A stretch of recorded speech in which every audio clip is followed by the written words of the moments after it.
Salam alaikum, balma malian ba fo ka barkada bi ame shitila. Mega ni video mi gen dusu kasilendo. Vraiment dusu kasilendo. Ndiminendo bayangara population parti dokoro parce que maro nte bayangara population bay. Aya ka fo marché do kera. A marché sen fait il va y avoir utara gouverneur niveau là. On a constaté marché a débordé là. Il va faire manipulation comme marché ngoro. Parce que marché na nana kanaye finitigu uluni population karla yona ne image doye. Nere beka do esiya fo meka doye barricade mu na be keka kan la kuri. Ni chenchen do meka doye o beka chenchen ta ka fili sarasuba. Meka doye o beka gabakurun ta ka fili anga finitigu ma. Tiens do au ka manifester insécurité là oui au ka droit mais angana so anga bla finitigu la angana so ame période de konala ni wakati bayangara ka o aka gele me angan koloshi naman koloshi amai naman koloshi jugu bena do rosoro ani nyonje ni ya fone bi ne kunte dala ne imagine ko population me se ka gabakurun ta ayere ka sarasu kama avec gabakurun fili sarasu ma ku kana ni sécurité ah vraiment ni imagine majane vraiment ni imagine majane vraiment angala anga sabali bayangara ka anga do nga fo sare degu mimba ko kelente niya ye finitigi do be au ka horola mais mali localité do be finitigi wera masin horo era la folo lu be mfo mura plus de 9 ans finitigi masin mura finitigi ko masin mura ni transition de de la zone des 3 frontières finitigi ko masin ni watite mais lu ma marché mura ka uklegele ma marché bayangara ka wambe au feme ay sabali sarir sabe ka ke côté berila ballon na kli bala gilok 139 ou bien 150 soldats au de Dakar country fagale be ka ke chumna au niveau là be ka ke sarasu ka côté là Mondoro kera plus de 47 soldats maliens tués au kera mali konna là Bulkesi kera plus de combien agacha 50 morts yo Bulkesi balmo o bedaranga sarasu ka chou clair nga sarasu anga tchede ne be ka sa Watimna armée bigi apprêté, armée bigi labé, qu'a monté au front. 19 GTA de créera. Au beka yelema ministre tato. Au lieu de beka terroriste ou chou. E che awa kli yelen. C'est-à-dire aw namani yoro famu. E namani yoro famu chamanga barang man beke fouye. Ni imagine yera e che ni imagine molo akoy. Ah bangara population à partir d'on jigina olare. Wala jigina ola.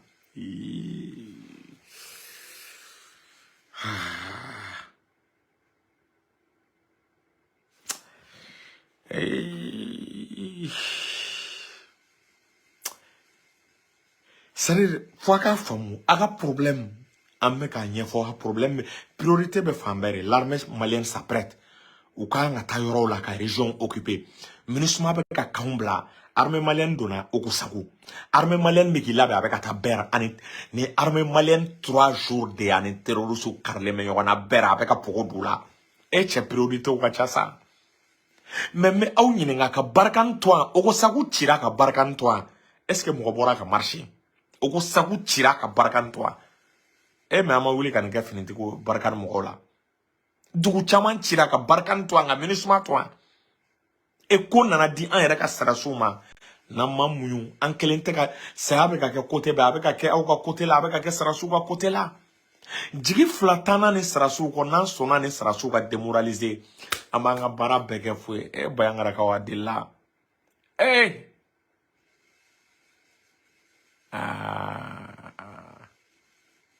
farafina jigi anw ye cogo min na ko mɔgɔ bɛ se ka kariya ka bɔ tan Ne be une vidéo que il est 2h34 ma se ka sunoko quoi.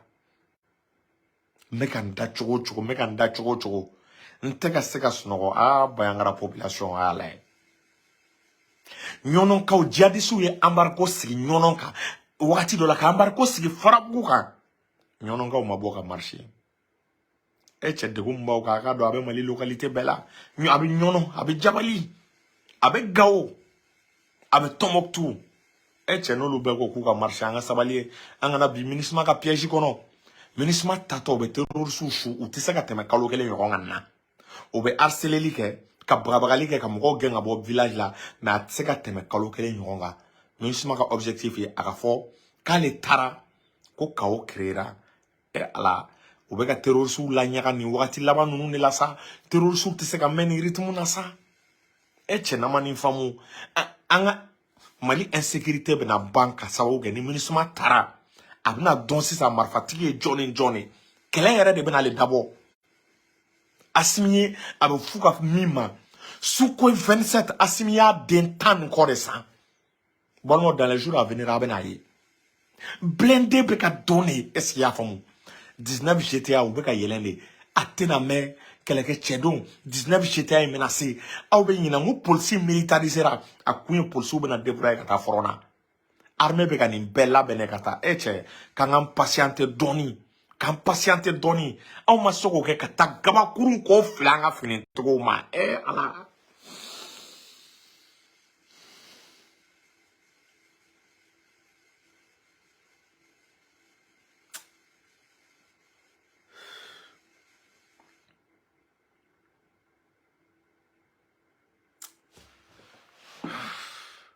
ala vraiment ni imagine ni majane ni imagine majane kata gaba kurun flanga fini to ma ngumme ka edo aw ko straso ga protéger ou ba protéger ni femnie tchenchen yoro be tchenchen fa est-ce qu'il y a famuka abla bore ni fengono ameka doyo buko tchenchen boka filifini tego ma aw be fa ga protéger to menasa e changa mi insécurité ta o kelendala ay tan yono ga unyinga mais olu maninke ay ta jabali ka unyinga ay ta mura ka unyinga ay ta ber ka unyinga e cha o kelente koyi fanga te ko ingla wi ko jamala bo te ko ingla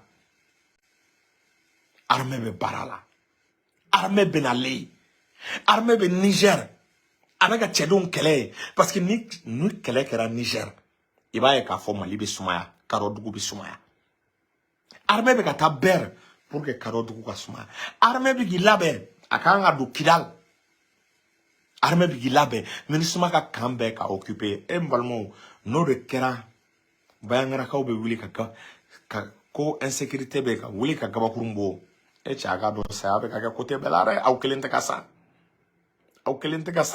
sabe ka côté berila sabe mi ka ka fe adrile no ana mais anga muyu armée be nale armée be sira la kanale nyina ma ka auko now dimina mina ay rendez-vous nyina avec le président ay rendez-vous nyina avec le premier ministre. Est-ce qu'il y a famou? Le gouverneur Masika a rendez-vous avec le ministre de la Défense. Aba Sorosa, a une délégation de le ministre de la Défense voir. A une délégation de le premier ministre voir à reçoit. Et chacun son image ma.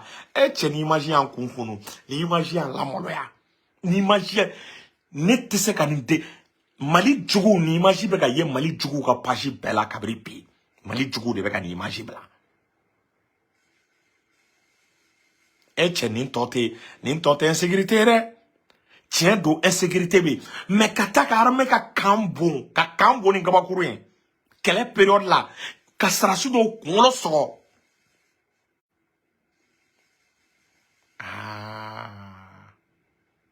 ay non ne be boyangara population ndo bila otini eta kan enquête gene ngola bila yo tseka ke boyangara population tseka ketan o tseka ke quoi. Vraiment, je suis vraiment très déçu. Bayangara wala ede. Che, ayam, sadira, ay fendanga me, akajugu malo quoi. Ibena ye anjugu jamana wɛrɛw jamana bɛɛ sirannen bɛ maliyɛn bi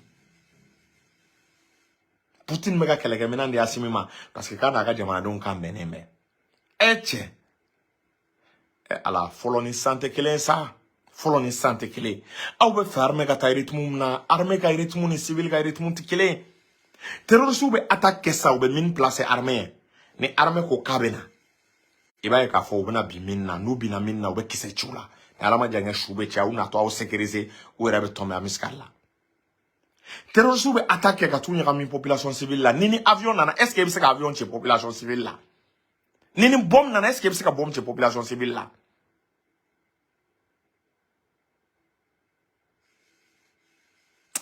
non vraiment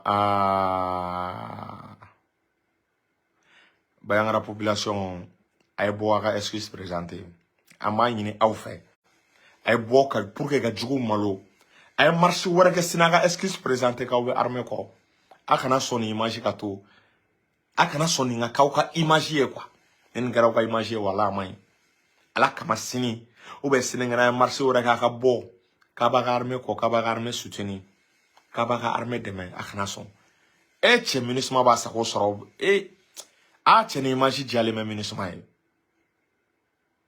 abna to ministre ne be nyera nyinga munu be ni ko nyama est ce que o ba ro ko be ga ministre réservia est ce que o ba ro ko be ga français réservé indirectement au ta kalama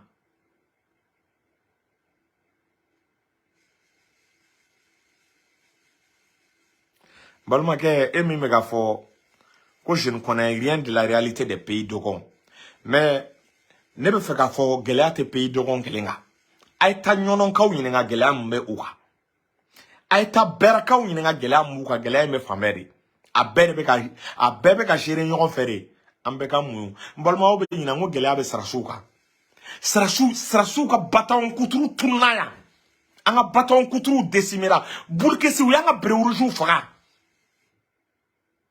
Mondoro il y a 2 ans ou une année et demie uyanga kan clanché détruit chef fali be ka da sarasu fena ka sa eche na mamuyo changa muyo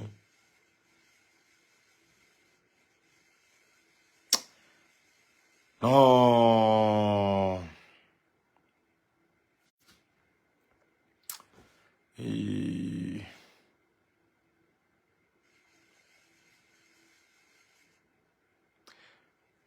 mais vraiment n'était une image vraiment bayangara kao en tant que la population partie donc vraiment je suis déçu. Vraiment je suis déçu. Je suis déçu. Là je suis déçu. Ne ma signa nga obse kaninga wallahi ma signa. Ne non non non non non non non non non.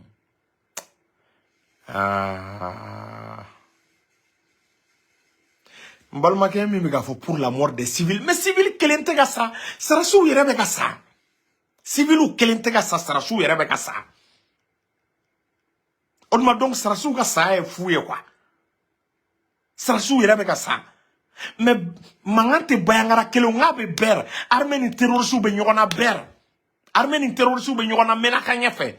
Armée ni terroriste be nyona nyono marala pour que senebe se kake. Mopti konna l'armée ni terroriste be nyona pour que senebe se kake. Che yoro kelente sa. Fambere do. Changa sabali sa. Vraiment nga sabali. Bayangara ambe au fait. La population a son de manipulation non. Mais e ba fam chogo jumena. E be sécurité ko mun ebta gabakurum bo etama. Mun ebta gabakurum bo etama. Mun ebta gabakurum bo sarasuma. Pourquoi e ba yini? Awe ta ni tam ngara gabakurum bo ni na ni terroriste gundo na do abeka chogodi. Terroriste kuma na do abeka chogodi.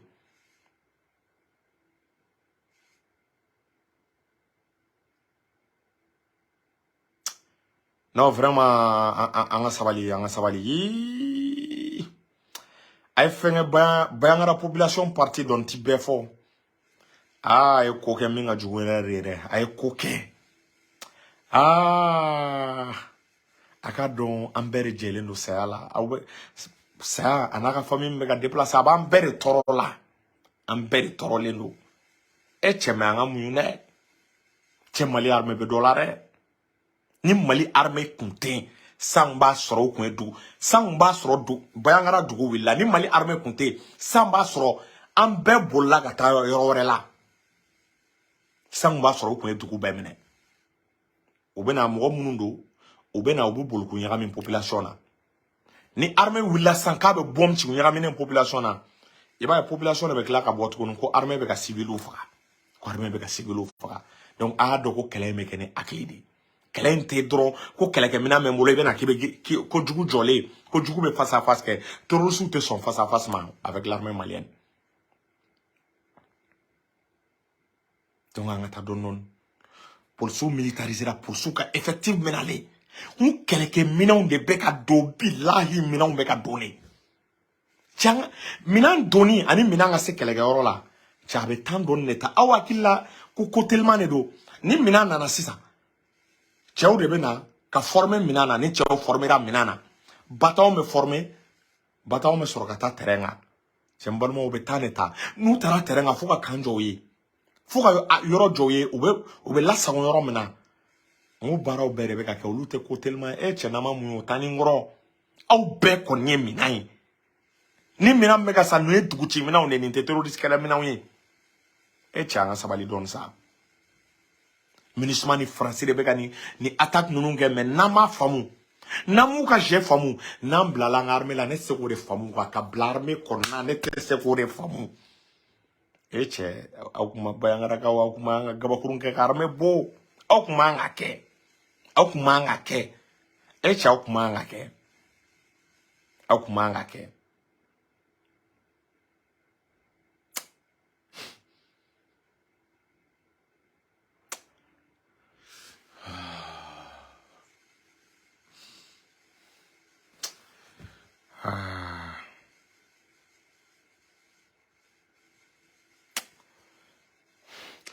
bayangara ka o memi na ofa na oklobe na sini ay gouverneur wala ka boka ta excuse présenter ayta armée nyimo fa ka ta excuse présenter aka ira ka fo do de ko do ye manifestation débordée aw ka la yinenteni pour que ka image wara di mayine aw fa na yin lamay la se bayangara kawma ko ala kama sini deli kama faso kanu kama o ka boka tuka excuse présenter armée la o ka boka tuka excuse présenter gouverneur la o ka boka o ka excuse présenter Mali nation bela o yene mbara menge numa boka ke mbalmo a image mai na for armée bi refa ku ka sacrifice te ka don vraiment